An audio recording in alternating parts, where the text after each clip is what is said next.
Olá, meninas! Então, vamos para a nossa penúltima aula, que é Outros Deuses. Essa aula é uma aula que eu gosto muito, que fala sobre idolatria.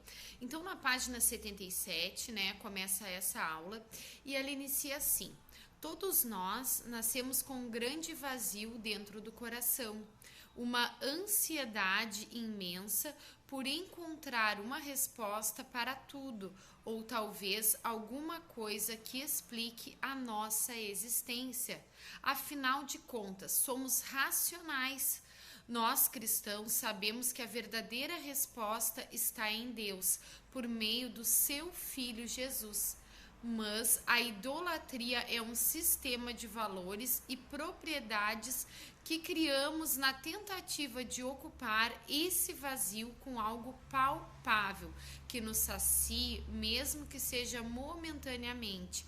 Podemos citar alguns exemplos: sexo, filhos, beleza física, dinheiro, carreira, poder, amizades e relacionamentos amorosos.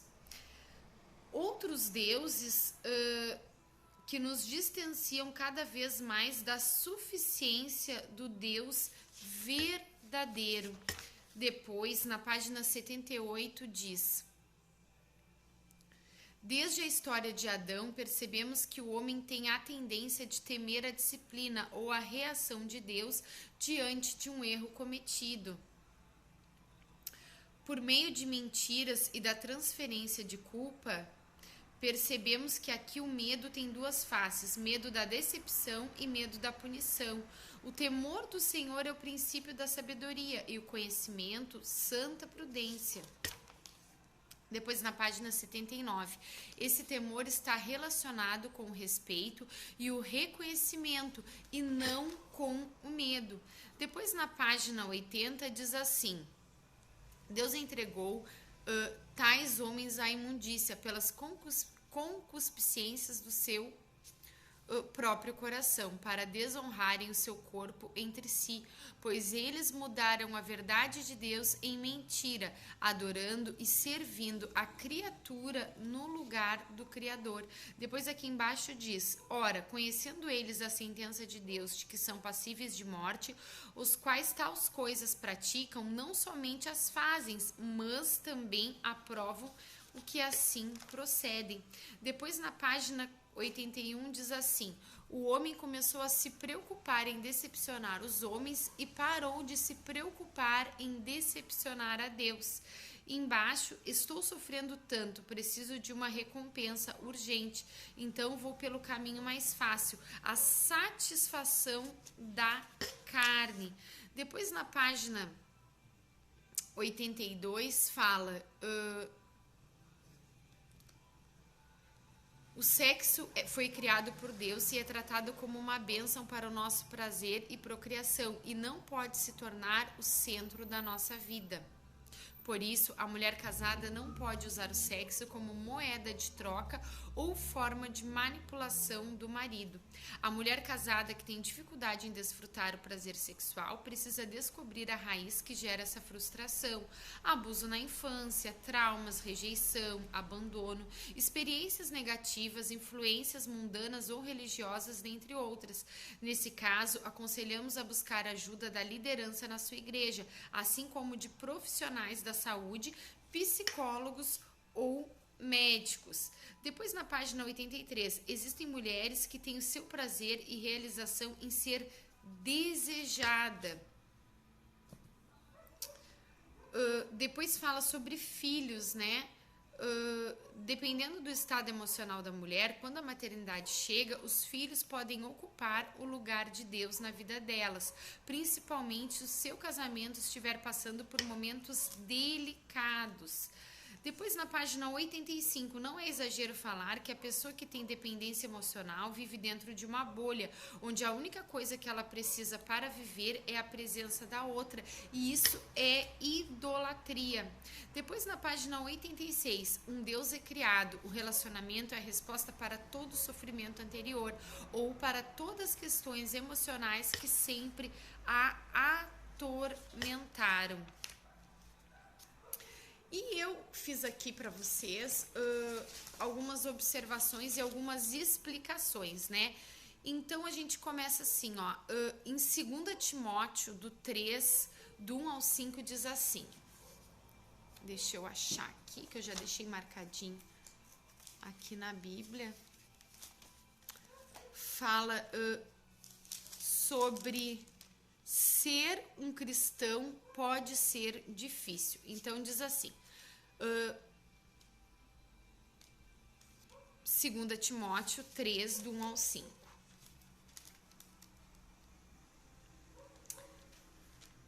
Lembre-se disto, nos últimos dias haverá tempos difíceis, pois muitos serão egoístas e avarentos, orgulhosos, validosos, xingadores, ingratos, desobedientes aos seus pais e não terão respeito pela religião. Não terão amor pelos outros e serão duros, caluniadores, incapazes de se controlarem, violentos e inimigos do bem. Serão traidores, atrevidos e cheios de orgulho. Amarão mais os prazeres do que a Deus. Parecerão ser seguidores da nossa religião, mas com suas ações negarão o verdadeiro poder dela. Fique longe dessa gente. Depois em Apocalipse 22:15 fala: mas fora da cidade estão os que cometem pecados nojentos, os feiticeiros, os imorais, os assassinos, os que adoram ídolos e os que gostam de mentiras, por palavras e ações. Depois em Apocalipse, em Isaías 43:10, começa o nosso texto base sobre idolatria, que diz assim: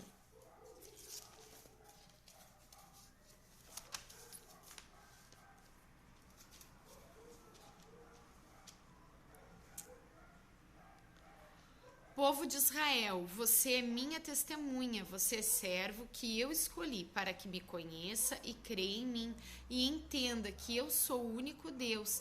Antes de mim não houve nenhum outro Deus e nunca haverá outro depois.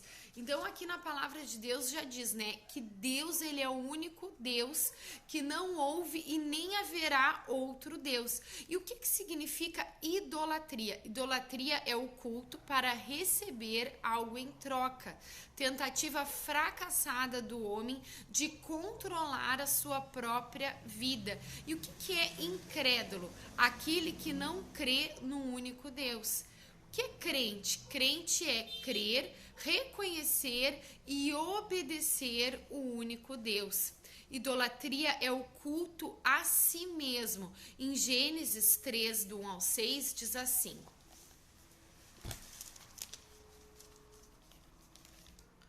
a cobra era o animal mais esperto que o Senhor Deus havia feito. E ela perguntou à mulher: é verdade que Deus mandou que vocês não comessem a fruta de nenhuma árvore do jardim? E a mulher respondeu: podemos comer as frutas de qualquer árvore, menos a fruta da árvore que fica no meio do jardim. E Deus nos disse: não devemos comer dessa fruta e nem tocar nela. Se fizermos isso, morreremos. Mas a cobra afirmou: vocês não morrerão coisa nenhuma. Mas Deus disse isso porque ele sabe que quando vocês comerem a fruta dessa árvore, os seus olhos se abrirão e vocês serão como Deus, conhecendo o bem e o mal. E no 6, a mulher viu que a árvore era bonita e que as suas frutas eram boas de se comer. E ela pensou: como seria bom ter entendimento. Aí apanhou a fruta e comeu, e deu ao seu marido, e ele também comeu.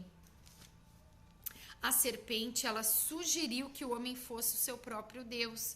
O homem não trocou Deus pela serpente, ele trocou Deus pelo seu próprio ventre. O diabo não fez nada, ele deu uma sugestão. Adoração é a apropriação do ser adorado. Você se torna semelhante a quem você adora. Adoração nos transforma, idolatria nos deforma. Em Romanos 1,18 diz assim: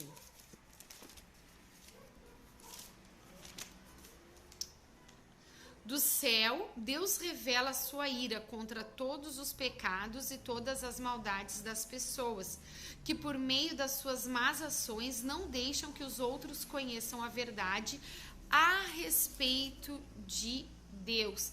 Então aqui fala, que Deus revela a sua ira contra todos os pecados e todas as maldades das pessoas, que por meio das suas más ações não deixam que os outros conheçam a verdade a respeito de Deus. Deus criou o homem à sua imagem e semelhança, e o homem retribuiu o favor, e criou um Deus à sua imagem e semelhança. Idolatria é o culto a si mesmo. Lá na Torre de Babel, em Gênesis 11, do 1 ao 9, fala sobre o início, né? Sobre o início da idolatria. Então, Grande Babilônia, origem da idolatria, origem das religiões que queriam alcançar o céu pelo seu próprio esforço. Grande Babilônia, cativeiro ideológico, estrutura de pensamento que modela comportamento e autoriza intervenção espiritual. Precisamos de transformação. Em Romanos 12, 2 diz assim: não vivam como vivem as pessoas deste mundo, mas deixem que Deus os transforme por meio de uma completa mudança da mente de vocês. Assim vocês conhecerão a vontade de Deus, isto é, aquilo que é bom, perfeito e agradável a Deus. Aqui me chama a atenção, ó. Não viva como vivem as pessoas deste mundo, mas deixem que Deus transforme por meio de uma completa mudança da mente. Então é através da renovação da nossa mente que nós somos transformados através da palavra de Deus. Somos transformados pela renovação da mente através da palavra de Deus. Não fomos chamados para edificar cidades, somos chamados para construir família. A igreja é o jeito de Deus nos ensinar a sermos família, né? Arrependimento, ele é diferente de remorso. Em Romanos 13, do 8 ao 14, diz assim: não fiquem devendo nada a ninguém. A única... do 8 ao 14. A única dívida que vocês devem ter é de amar os outros, e quem ama os outros está obedecendo à lei. Os seguintes mandamentos: não cometa adultério, não mate, não roube, não cobice. Esse ainda outro mais são resumidos num só mandamento: ame os outros como você ama você mesmo. Quem ama os outros não faz mal a eles, portanto, amar é obedecer toda a lei. Vocês precisam fazer todas essas coisas porque sabem em que tempo nós estamos vivendo. Chegou a hora de vocês acordarem, pois o momento de que seremos salvos está mais... Olha só que forte, o momento de que seremos salvos está mais perto agora do que quando começamos a crer. A noite está terminando e o dia vem chegando. Por isso, paremos de fazer o que pertence à escuridão e peguemos as armas espirituais para lutar na luz. Vivamos decentemente como pessoas que vivem na luz do dia. Nada de farra ou bebedeiras, e nem imoralidade ou indecência, nem brigas ou ciúmes, mas tenham as qualidades que o Senhor Jesus Cristo tem, e não procurem satisfazer os maus desejos da natureza humana. Vocês, aqui a nossa régua é Jesus. Tenham as qualidades que o Senhor Jesus Cristo tem. O Senhor nos chama para um arrependimento. Não seremos julgados pelo pecado, mas pela graça que rejeitamos. Examine o seu coração para ver se existe outros deuses. Arrependa-se e restaure o altar em seu coração. Você é a Bíblia que o mundo lê. Idolatria é aquilo que criamos na tentativa de ocupar um lugar que só Deus, por meio de Jesus, pode preencher. Exemplo, como vimos no início: sexo, satisfação da carne, imoralidade, né?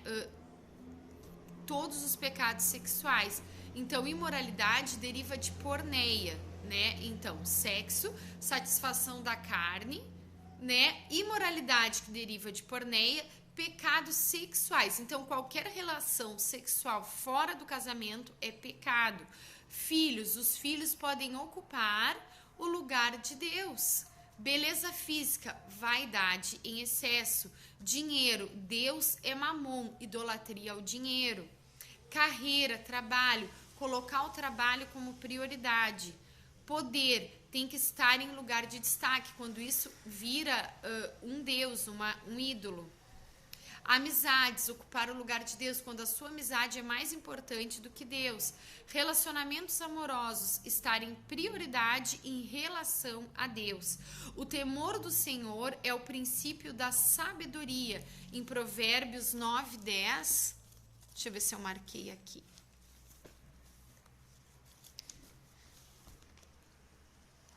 Eu não marquei, mas deixa eu ver se eu acho aqui.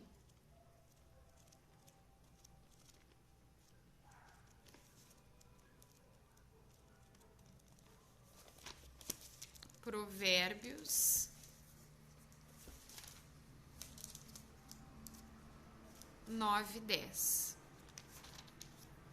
Diz assim: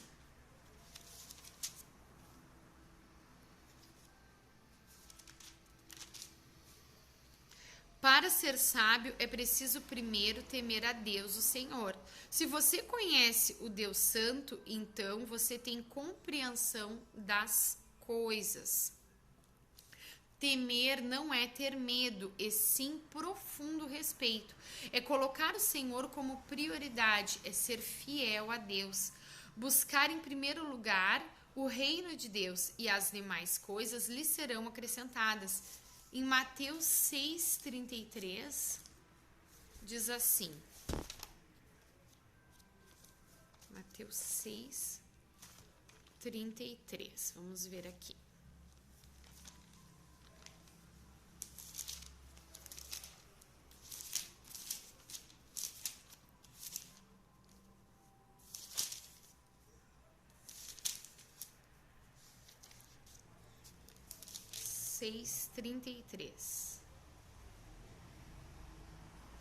Portanto, ponha em primeiro lugar na sua vida o reino de Deus e aquilo que Deus quer, e ele lhes dará aquilo que ele quer, e ele lhe dará todas as coisas. A raiz de todos os males é a idolatria. Os homens adoraram a criação, é o culto a si mesmo. O que gera a prática hedonista? O homem tem por si o seu próprio ventre. Em Filipenses 3, do 18 ao 21, diz assim. Deixa eu achar aqui. Eu marquei aqui. Filipenses 3, 18 ao 21. Já disse isto muitas vezes e agora repito chorando. Existem muitos que, pela sua maneira de viver, se tornam inimigos da mensagem da morte de Cristo na cruz. Eles vão para a destruição no inferno, porque o Deus deles são os desejos do corpo. Eles têm orgulho e aquilo que deveria ser uma vergonha para eles e pensam somente nas coisas que são deste mundo. Mas nós somos cidadãos do céu e estamos esperando ansiosamente o nosso Salvador e Senhor Jesus Cristo, que virá de lá. 21. Ele transformará o nosso corpo fraco e mortal e fará com que fique igual ao seu próprio corpo glorioso, usando para isso o mesmo poder que ele tem para dominar todas as coisas. Então aqui fala, o que gera a prática hedonista, o homem que tem por si o seu próprio ventre. No 19, o Deus dele são os desejos do corpo. Em Marcos 8, do 34 ao 38, diz assim: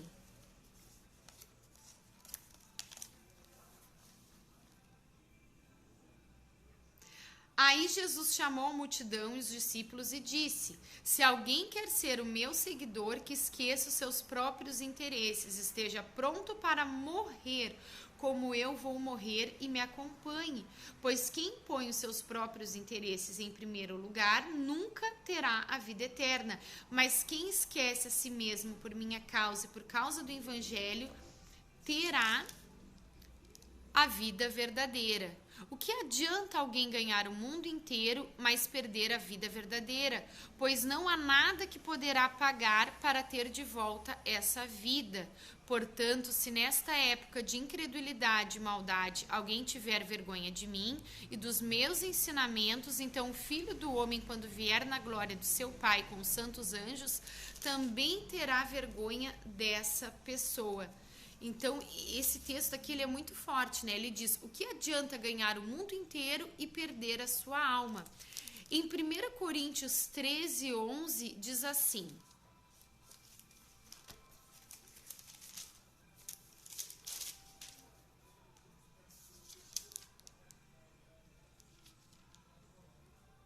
quando eu era criança, falava como criança, sentia como criança e pensava como criança. Agora que eu sou adulto, parei de agir como criança. Deus, ele não tolerará nenhuma forma de idolatria. Vocês não podem beber o cálice na mesa do Senhor e também na mesa de demônios. Em 1 Coríntios 10, 21, diz assim... Vocês não podem beber do cálice do Senhor e também do cálice dos demônios. Vocês não podem comer na mesa do Senhor e também na mesa dos demônios.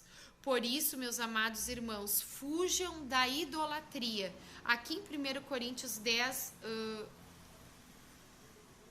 14 diz assim, por isso, meus queridos amigos, fujam da adoração de ídolos. Em todas as tentações, não leve em conta o que é oferecido, mas o que você irá perder. Satanás deu a Adão uma fruta e lhe tirou o paraíso.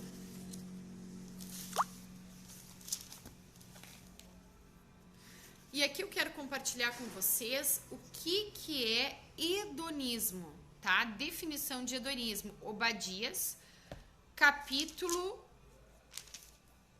1, versículo 15. O Senhor Deus diz, está chegando o dia em que eu vou julgar todas as nações. Aí vocês, edomitas, pagarão pelas suas maldades. Aquilo que vocês fizeram com os outros será feito com vocês.